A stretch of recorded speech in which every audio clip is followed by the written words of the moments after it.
All right. Hello, everyone. Thank you so much for joining me for an hour today at NDC London. We're here to talk about observable web applications, why you should have observability in your client side, how client-side observability can help you better understand the whole of your software system, and how to go about doing it. But when I say observability, what does that mean?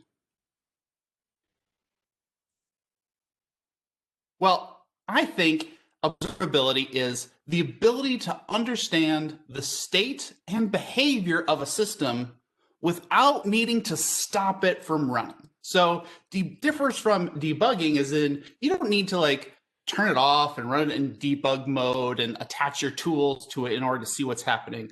Observability is able to understand what's happening and how it's performing without needing to stop it. And this seems like a good thing to have to me. It lets us make better, more stable, and more reliable applications. How do we apply this idea to web applications specifically, though? Well, web applications are a lot like icebergs. I like icebergs. This whole presentation will have a lot of icebergs, so I hope you like icebergs too. Web applications are a lot like icebergs. Some applications are small, like this one at notpoutine.fyi, created by my friend Lemon. This is a website, basically just shows you different foods from around the world that call themselves poutine, but are not poutine. The poutine being the famous Canadian dish of French fries, cheese curds, and gravy. And here's all the ways different restaurants messed up that formula. This application is relatively small. You can get your head around it. You could see the code and see exactly what it was doing. But some web applications are huge, so big that one developer cannot fully understand everything about it. Here's an example. This is a large online retailer in my area, Target.com. It's a huge e-commerce site that runs lots and lots of things, has teams of hundreds of developers maintaining it. It's so big that one person could not hope to understand everything about the whole system. As a weird one-off, this iceberg specifically was a picture off the coast of Canada, and it always kind of looked to me like a giant monster flipping off the Canadians. I don't know if anybody else sees that. But regardless of the size of the web app that you work on, all of them are treacherous. There's all kinds of weird hidden bits in a web app. Weakened parts. They break apart in unpredictable ways. Because web apps are really complicated. Delivering over the web is incredibly treacherous. And all of these apps have skeletons that they're hiding. Some obviously more literally than others. But most importantly, web applications, like icebergs, have a lot going on below the surface. Only about 1/8 of an iceberg is visible above the water. And while the ratio between how much code is in your front end and how much code is in your back end might differ a little bit, we all know that there's a lot of complexity happening beneath the waves of your web application. Historically, when companies have looked at observability efforts, they've all been focused below the waterline, looking at server side, their services and how they're interacting together in real time. And understanding that is really important. Understanding the platform's performance, activity, and capacity of all of your backend services is really, really important. And I don't want to dissuade you from doing that. All the connections between them, tracing calls and understanding dependencies are really critical to understand how your system is running. But ultimately, the user, the end user, the people that we're building this for, don't care about any of that. They only care about the client side. The client side is the culmination of all of the work that our systems do, manifested in a UI. And whether we like it or not, it's the only thing that most customers care about. The search button is throwing an error is always the problem, never that your inventory service is offline. Client side of our application is usually where issues are triaged. It's very, very common for your web application or your web development team to act as support triage for big parts of the organization, because often they're the ones who are interacting with the customers directly, or bugs get reported as a UI side bug, even if the root cause is a backend failure. And because users perceive our system here from the client side, observability gives us insight into the real user experience of our applications. But as a bonus, if we're able to see our client side and understand what our users are experiencing, as a bonus, we get to observe our application from the client side. We get a low resolution glimpse of what's happening below the water. If you weren't monitoring, you weren't having any observability on the back end of your system, if all you did was monitor the client side of your application, you'd still get an idea of whether or not your services are online. If the client side is working great, chances are the back end is working okay. If the client side is going down, probably it's a back end service that's failing.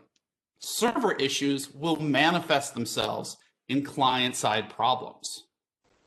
So the perspective that we observe our system from is super important. Let me tell you a little story about a system that I built where the perspective of observability was really, really important. So the application had a thick client side written in Angular, and it talked to a whole bunch of services in the backend.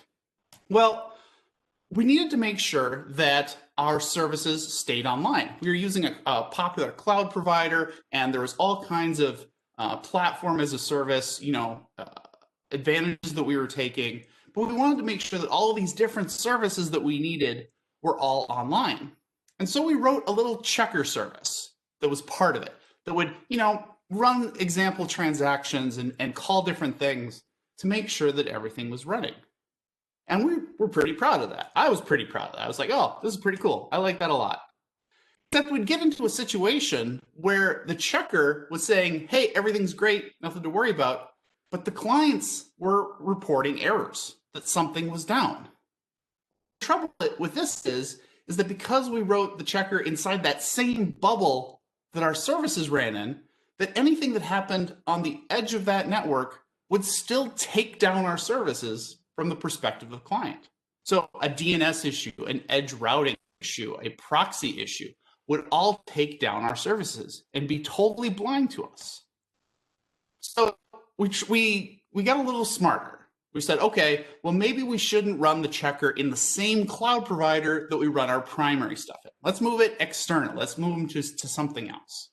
And so we pulled the code out and we ran it in two separate providers that were looking at the services. And this was a lot better. It was a lot more reliable. But we would still occasionally run into issues where the client would say, hey, things are offline, but both the checkers would be fine. Well, often the data center providers, the infrastructure providers run on big, high performance backend networks where they can talk to each other really, really well and really, really fast. But that last mile of connecting to your clients is a lot less reliable. And so clients would see network connection issues to our services, even though our checkers said everything is online. Now, to the client, our service was offline. And that is the perspective that matters. So we had one third take at this problem, and we ported the checking logic into part of our client-side application. So our clients themselves would report whether or not they were able to connect to our services. That was really, really well. It worked really, really well for us because it reported one for one, how are our clients doing? If our client was offline, if our client was unable to talk to the search service, we knew right away, and we could start digging into what was causing it. So because of all of these things I've talked about, that the client side is paramount for the user, that the client side is the triage point for problems in your system, and because symptoms of back-end issues will manifest themselves in client-side problems, not only should client-side concerns be a big part of your application observability efforts, but it might be the most important place to add observability to your application. So today, here's what we're going to talk about. We're going to talk about the general architecture of client-side applications and how it cracks. I'm not sure if everybody watching this right now is familiar with client-side development, so we're going to do a quick 10,000-foot view of how this is laid out. Then we're going to talk about 3 techniques to better instrument our client-side application for better observability. We're going to look at error tracking to see when our applications just outright break. We're going to look at performance monitoring to see how well is our how the performance of our application is going for our users. And we're going to look at usage analytics so we can better understand how our end users are interacting with the system. And finally, we'll talk about the limitations of client-side instrumentation for application observability. Because it can't do everything, there is no silver bullet. Who am I? In case you care, I am Todd Gardner. I've been at NDC London a whole bunch of times. This is my first time attending remotely. I am what you would call a full iceberg developer, having developed on both client side and server side in a number of different languages and platforms. I am from Stillwater, Minnesota in the United States. My state has been in the news quite a bit in the last year, but we are all okay here. When I am not presenting at a conference from NDC, I work a lot with a product called Track.js, which is a JavaScript error monitoring tool that I co-founded about 7 years ago. It's pretty cool. And most recently, I've been working on something new called Request Metrics, which is a real user monitoring service that has been coming together quite nicely, and spending most of my time on that in the last year. As we're going through this, if you see something that you like, that you find insightful, whatever, take a photo or screen cap of your screen and tweet it out. Todd H. Gardner, NDC London. It helps promote the conference, it helps promote me, and it helps me get a bit of feedback on what bits you like and what bits you don't. Okay, let's get into it. Let's talk about client-side architecture. So if you're working on a server-side, maybe microservice application, which is very popular these days, client-side has millions of distributed instances of your application. No matter how fine-grained your microservices may be, you have way more instances of your client-side application than you would ever have microservices. Because each browser, each user opening a browser is its own running instance of your client-side application. Some are running on great big hardware, on fast networks, like most of us now running on developer class machines connected to great big network connections. Others are running on old Android phones, on poor 3G networks, in a train. But all of them have the same basic structure inside of them. The browser. This is the client-side environment. This is our runtime. Everything that we do is managed by it, limited by it, and run by it. We ask the browser to do something, and we pray that it does the thing that we wanted it to do. Within the browser, we are building a user interface using HTML as our medium.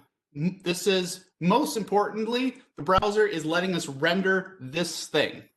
We create HTML elements, we style them, we add animations, we do click events, transitions, that all make up the modern web experience. And to that user interface, we attach network interactions. We attach things to make the user interface functional, to respond to things with new data. We reach out over the network to the back end or to other client-side services to pull in data, pull in interesting things that we want to show the user. This is things like fetch, XHR, JSON-P, WebSockets, and plain old HTTP requests. The app code is how we glue these things together. This is how we do all of the logic in our core application code, which is also running on the browser's runtime.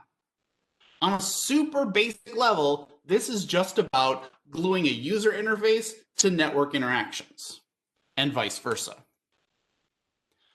Our browser instance can sometimes even reach out to other client-side applications and embed third parties inside our runtime through either application code that's going to interact with us or iframes and run a runtime within a runtime. Sometimes these are big components, these are all big components of the web browser, and any one of them can crack and cause interesting problems for our clients. For example, application code. Our application code is running in JavaScript.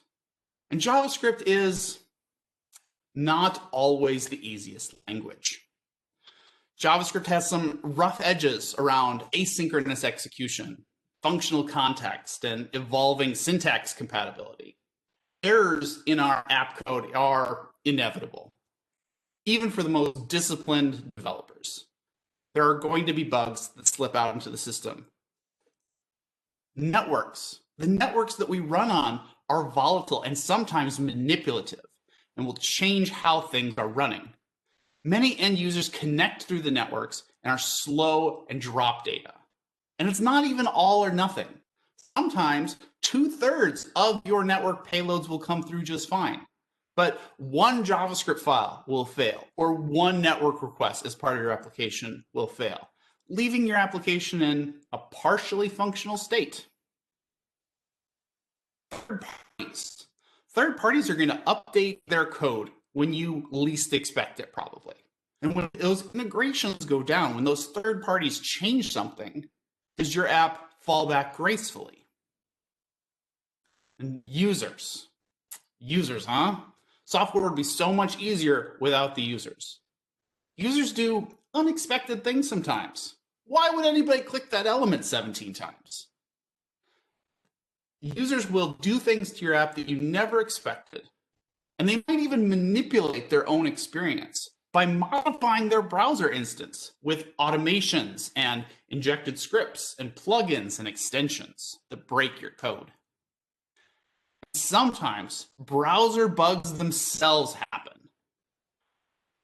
Browsers are changing, especially today. They are updating their APIs and their implementations constantly, and bugs are creeping in. Sometimes Firefox and Chrome and Safari will all have the same API and all say that they're compatible with it, but they'll have slightly different connotations within it. Most likely, when you think you have a browser bug, it's purely a browser incompatibility that we failed to account for in our code. There's at least 5 major browser implementations today that most people need to care about, and each has subtle documented difference in their capability, performance, or how their APIs work. And since users get to control the client runtime of your application, you don't get to dictate what browser your end users use. Many bugs are simply incompatible clients, like user hitting your site with Internet Explorer. Nobody likes Internet Explorer. Why would you use Internet Explorer? So we have a complicated environment with millions of clients that can all break in unpredictable ways. But yet this part of our application is paramount to our users. So what do? Well, let's start with error tracking. Let's look at when the whole thing falls apart, how do we know about it? So when I say error tracking, what I mean is a method of recording unhandled exceptional states in our browsers, application code, or network requests. So these major components of our app, when something unexpected has happened, we need a way to record that, to count it, to aggregate them all together, and know what problems are happening in our distributed client instances. So we need an example in order to talk about things in. So here is an example application that we're going to talk about. Here's a website that I actually have no affiliation with at all, but I like their products a lot. And it's called MinnesotaPureClear.com. And this is one of those companies that sell those giant ultra clear ice cubes that they use for expensive cocktails. So like the ice cube that like fills up the whole glass. So they make ice, ultimately. They just make ice, but it's really good ice. And their application operates on both the client side and the server side, both above the waterline and below it. Above the waterline, there's 3 core pages. There's a shopping cart, a product details page, and checkout. These call back-end services around customers, products, and orders. There's even a third-party reach out where the client side will reach out to a third-party service called Stripe to do credit card processing. It's a client-side interaction that using JavaScript to punch out to Stripe and return a token for processing. We need to understand how error tracking is going to plug into that code, plug in to the client side. Unfortunately, there isn't a unified way for errors to manifest themselves in the browser. There's not one function that you can attach to and say, tell me about errors. There's not one place that happens. It could be a globally unhandled exception, or it could be a network request that failed. Maybe something wrote an error to the console. Because of this, attaching error tracking code doesn't plug in very easily. And often we need to wrap different components of the browser in order to catch errors from them directly. Here's an example of how that kind of thing works. This is an error wrapping function in JavaScript. JavaScript allows you to redefine core functions of the browser, core functions of the platform. And we can use that in order to add instrumentation to our functions. In this case, we're wrapping console.error. We take a copy of that function as orig error, and then redefine it as our own function that takes one or more messages, and we'll do something with it. We'll send it to our backend system, or we'll aggregate it with our with other telemetry about what's happening. And then we call through to the original function with the original messages. And this allows us to inject ourselves in all kinds of interesting places of our client-side code and better understand what's happening. So what would we do in that basic situation? Well, if we could capture all these errors happening from the code, we could maybe even augment them with additional context. Often a JavaScript error would just say, n is undefined. And I don't know why n is undefined. I don't even know what n is. But if I could better understand what state my application was in, what user it was, and what their session ID happened to be, and attach that to an error, I could learn more. And so by adding some custom functions around that, we could augment our errors before we send them back. So what kind of services would that look like? If we're able to capture errors through a set of function wrapping and listening at different points and augment those errors with additional context, we'd need to send them back to some sort of metrics API in our system. Store the data in a data structure and do enhancements, deduplication, matching, any other kind of analytics needed. It probably also needs to provide some alerting functionality so that you know when something happens. Alternatively, there is a number of tools available in that space to help you. I build one of them called Track.js that I'm probably biased, but I think it's pretty great. And if we, sorry. But what kind of errors are we talking about here? Like what you probably all write really good code. And so it's not like there's bugs in your system. But error tracking in this way will still catch things. It'll still catch important failures. Things like type error. Stripe checkout is undefined. This is a real error that was caught on Pure and Clear Minnesota Ice. And Stripe is our checkout mechanism. It's how we take credit cards. Stripe checkout is undefined. How would this happen? Well, with some of our analytics, we can see that this is happening on our checkout page, which we could understand. That's where we use Stripe. And it happens immediately on page load and impacting all browsers. If we capture this error and have the stack trace and source code for it, we could see exactly where it's happening and point to this script. And it's happening right here. We load a script from js.stripe.com, which is supposed to provide a Stripe checkout API, and then we call that API to do something. And then the magic of the third party happens. So why would this fail? Well, what happens if js.stripe.com is down? Or we fail to do a DNS lookup? Or maybe the SSL handshake fails because their certificate is expired. Any number of things can fail when you're reaching out to a new domain. There's a whole nother set of overhead that the browser has to do, especially when it's reaching out to a different origin. And those things can make it fail. And so Stripe checkout would not be defined if Stripe.js didn't exist. And therefore, the whole checkout mechanism would not work. Does our application, in this case, handle that? Well, this code does not. This is a very common error in client-side applications. And most of them don't consider the failure states of what happens when their third parties or when their own scripts become unavailable.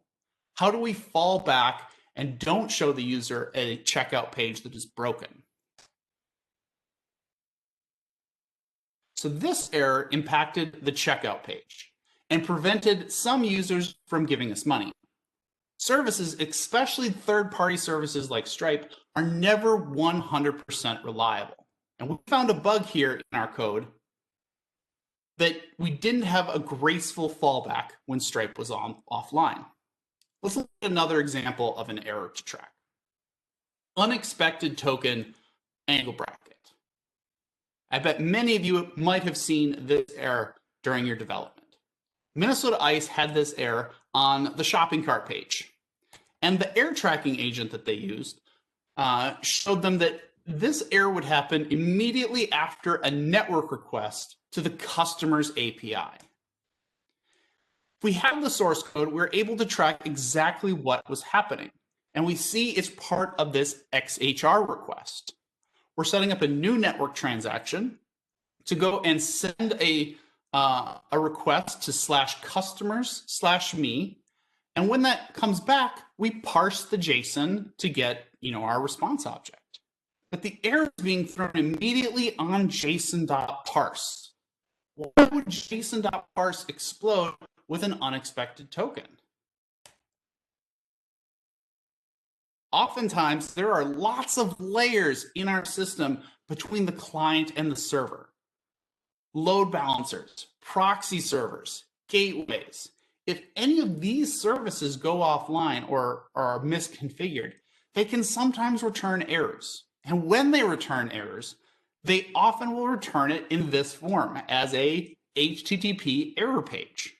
And if our application is expecting JSON and we get an HTTP error page, we'll try and parse HTML as JSON and get unexpected token angle bracket. This sort of error affected our shopping cart and the ability to call customers. But it also showed us a failure condition for our customer service. The customer service by itself is not the only part. We need to consider all of the bits between the service and the consumer in our monitoring. Error tracking gives us a better perspective into the completeness of our client-side application for our customers. It shows us browser incompatibilities, logical bugs in our code, and third-party service failures. and the API availability of our application, the real API availability, not some false internal metric. It gives us real-time and historical view of which components are offline or broken. What if a service is not running right now, and what is the impact on a customer? But what happens if a service is not offline, not broken, but it's degrading? How would we know that? Well, let's turn to our second point, performance monitoring. Performance monitoring is going to help us understand when our system is slowing down but not quite broken. What do I mean when I say performance? Performance monitoring, specifically on the web, is measuring the user perceived timings of network transmissions, user flows, or functions. The purpose of this is to better understand the experience our end users are having with our site and whether or not they feel like our site is slow or fast. So how do we measure this? How do we get performance monitoring information? We can plug an agent into the browser, just like everything else that we would do with the client side. Unlike error tracking, modern browsers provide a really accurate set of APIs to measure performance. And so this is relatively easy to do. Here's an example. We would include an agent, some sort of performance agent or observability agent in your code. And there's an API called the Performance API, which provides lots and lots of information. Gives us the timings of all kinds of network transactions, how long each step of a loading environment takes, as well as custom things like how long does it take the user to click add to cart once the page is loaded. We can build all of those things through interacting with the API and building custom metrics and such. The agent just needs to pluck off what bits of the performance that we want, and it needs to send that off to our servers. Again, a performance agent, like an error tracking agent, would need to take that data from the client side and send it somewhere else to be aggregated so that we could see a top-level perspective of how all of our clients are doing. This could be part of your core system, storing the data in a data structure and providing charting and reporting and alerting capabilities for it. Alternatively, there's a number of tools available in this space as well. I've been working on one there, and that is pretty cool, called Request Metrics, which aims to make this pretty easy and cheap. But what does performance monitoring tell us? Let's look at some examples from Minnesota ICE. First kind of performance alert is a time-based change. So we normally expect a particular API to run at a certain level of performance. It's going to respond within so many milliseconds. And if it stops doing that in aggregate, like the median performance jumps by 500%, well, that's an interesting thing to look at. Here's an example of that error and how it would be reflected in some charting. We see that normally the error or the performance rate of the system is real fast. It's the moving average is like 300 and some milliseconds. So super quick response time. But all of a sudden it jumps up really high. And the average spikes up into over 2 seconds. Quite a bit slower than we saw before. So there was like a 20-ish or a 15-minute period of this error or this performance slowdown that impacted our customers. The bottom chart here is called a flame chart, and it's really common in performance monitoring applications. The area shows an increase in traffic during this time, and the warmer colors being shown indicate the performance has been slower. So you want lots of traffic and cool colors. Cool blues and greens and that sort of thing in an ideal world. So the increase in traffic here may have been related to the performance decrease. What does this impact? Well, the orders API is called during the checkout process. So this is a really big deal. This is where Minnesota Ice makes money. But we don't yet know why it slowed down. We just know that it slowed down from the end user's perspective. And this is where the role of server-side observability tooling comes in. This is where your server monitoring, your server logs, your server capacity tools would be able to respond and say, why did this increase in performance slow it down? Did we hit some sort of database threshold? Did we hit some sort of top out our RAM on the box, whatever? But what we do know is that this slowed down significantly from the end user's perception. From their perspective, they saw this as an issue. And that should be more important than any internal server-side measurement. Let's have another look at an example of a performance alert. Now, CART has a high layout shift. What is a layout shift? A layout shift is part of a newer set of performance metrics called the Core Web Vitals that Google has been very, very prominent about pushing. So much that the Core Web Vitals are going to be part of search ranking this year. Layout shift is this really annoying experience that you might have run into. A web page is loading, and just as you want to click something, an ad pops in and pushes things out of the way. It doesn't have to be an ad. Layout shift happens anytime something that has already been painted in the web page is moved around because of asynchronous loading. So we try to click a button, but we miss because something got injected. And this is really frustrating for end users. So we can monitor that. There are APIs to monitor those actions on our web page. And we can report when the cart page has a high layout shift. It's usually called in a metric called the cumulative layout shift. The total number of times and the size of the pixel area that moved. The acronym that you might have seen referenced is CLS. Something is causing a lot of it on the cart page. Perhaps trying to load, an asynchronous bit of related products. Perhaps marketing dropped a new tag on the page without us knowing about it. But it's reflecting a negative cumulative layout shift score. Here's how Web Vitals are usually shown. They're usually shown just as green, yellow, and red. Green being good experience, yellow being an okay experience, and red being a bad experience.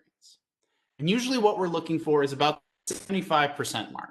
So what is the experience that 75% of our users have?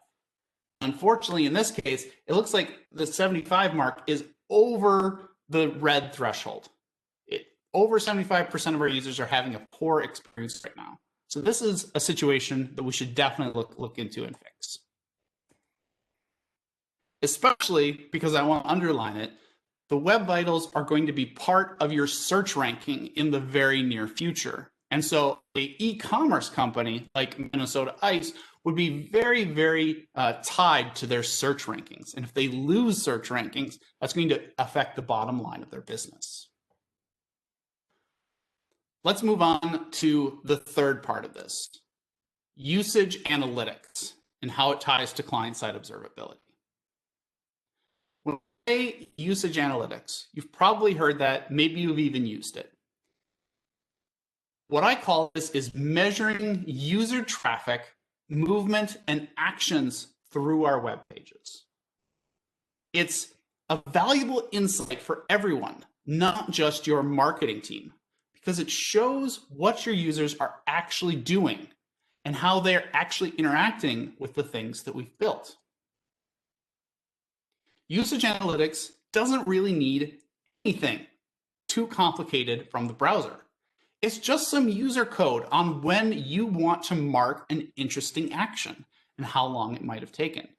We rely on some application code to specifically tell us when something noteworthy has happened.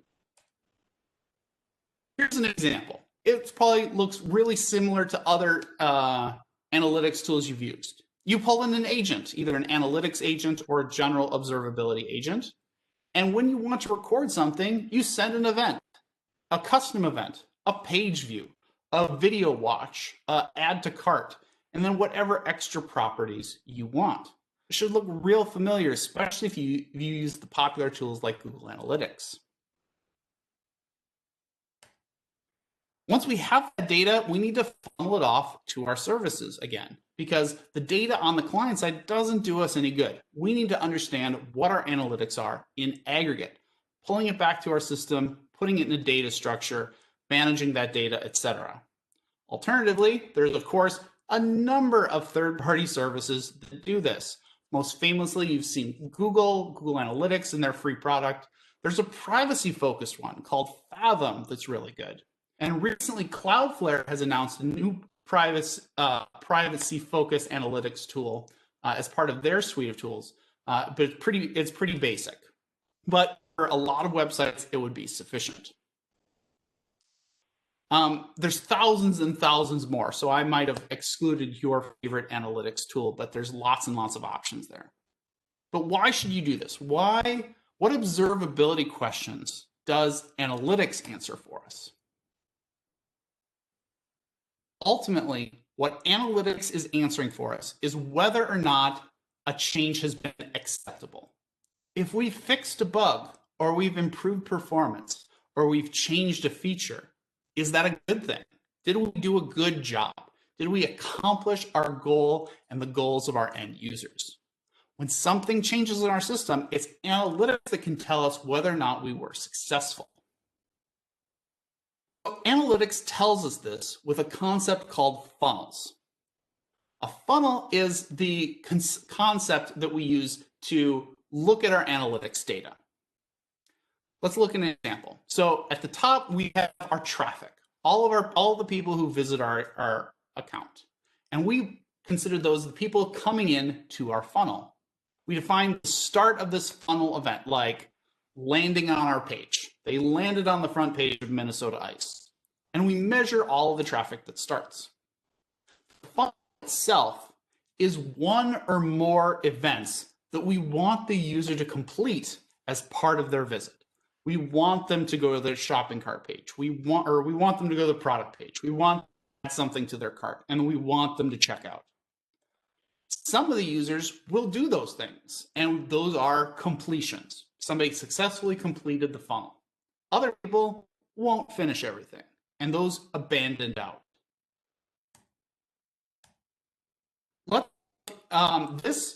The ratio of completions teaches us how effective our application is at getting the user to complete a task. Let's look at an example. The checkout flow for Minnesota Ice is super important. This is where they make money, as it is for all e-commerce stores.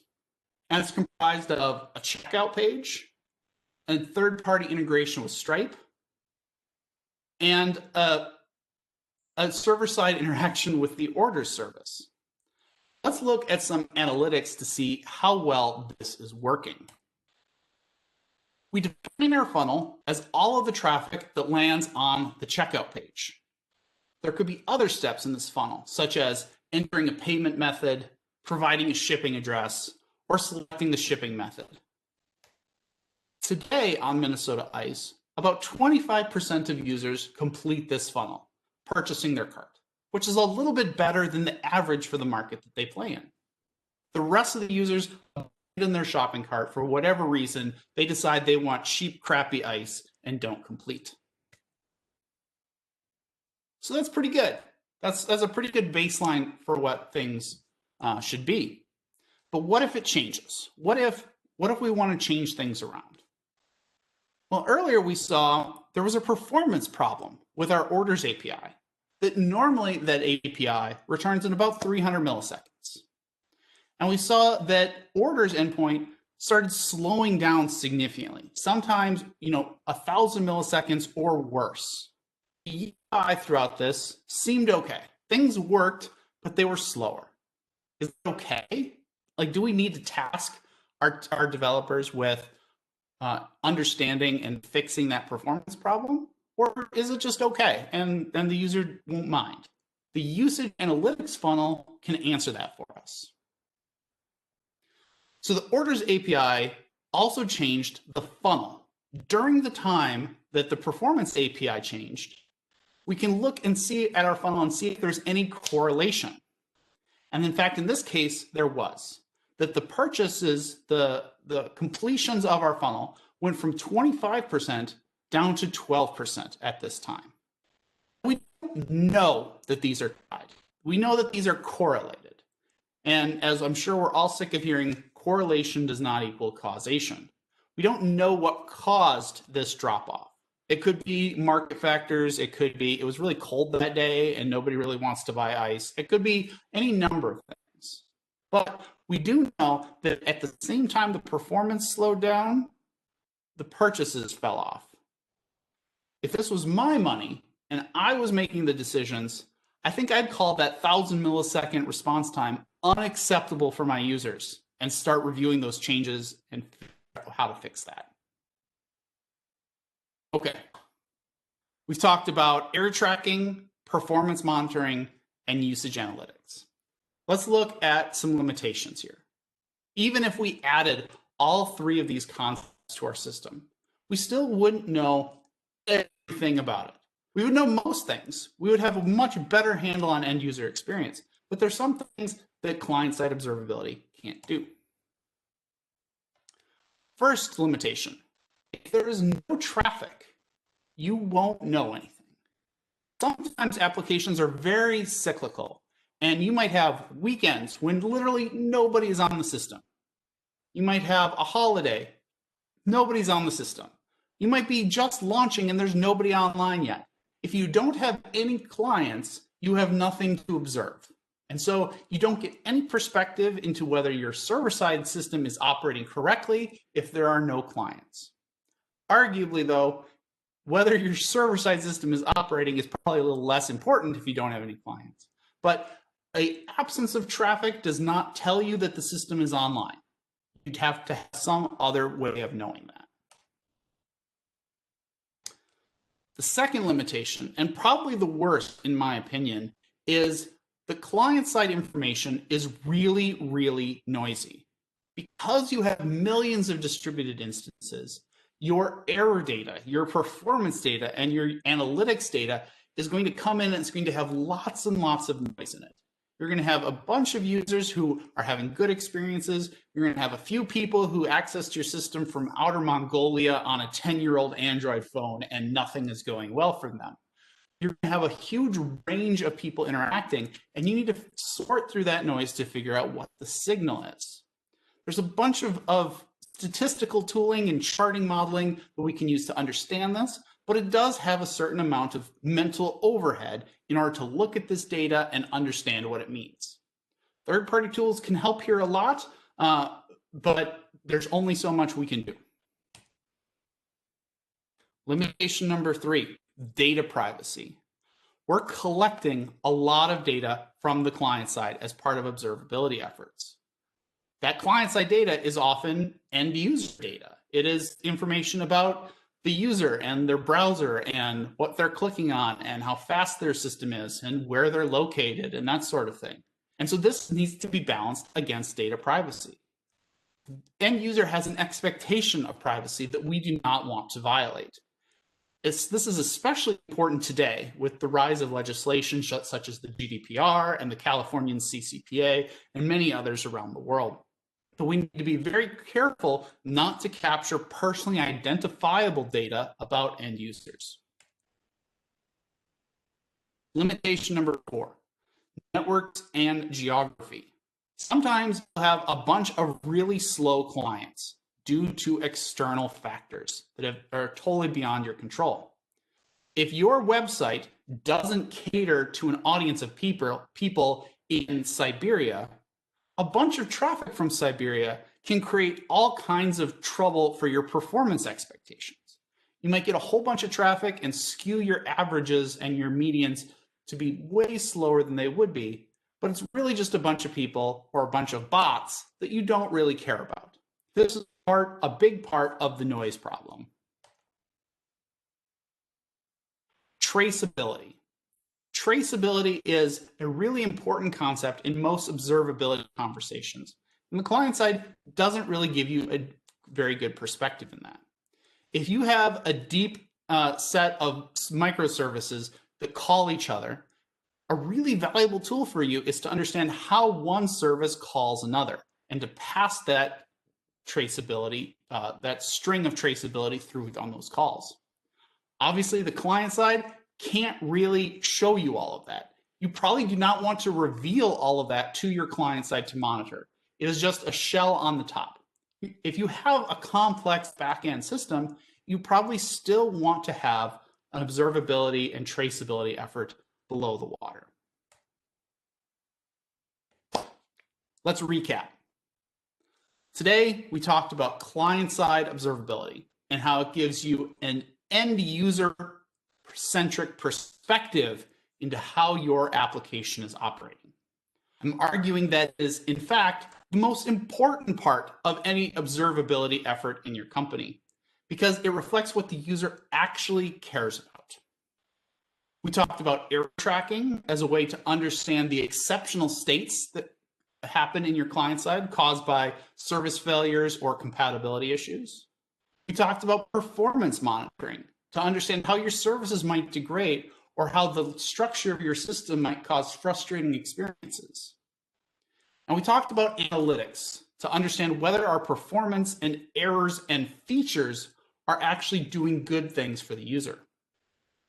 I spend a lot of time thinking and working and making slides and making architectures and coding on this topic.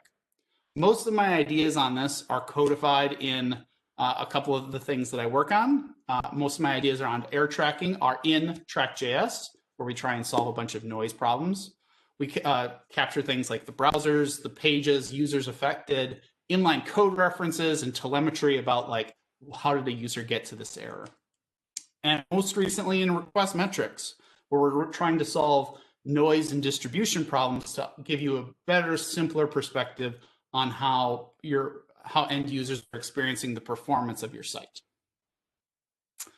That's what I work on most of the time, and this was Observable Web Applications. I hope it was valuable for you, and I will be here for Q&A if anybody has any questions or would like to chat with me more. Thank you so much for your time and your attention.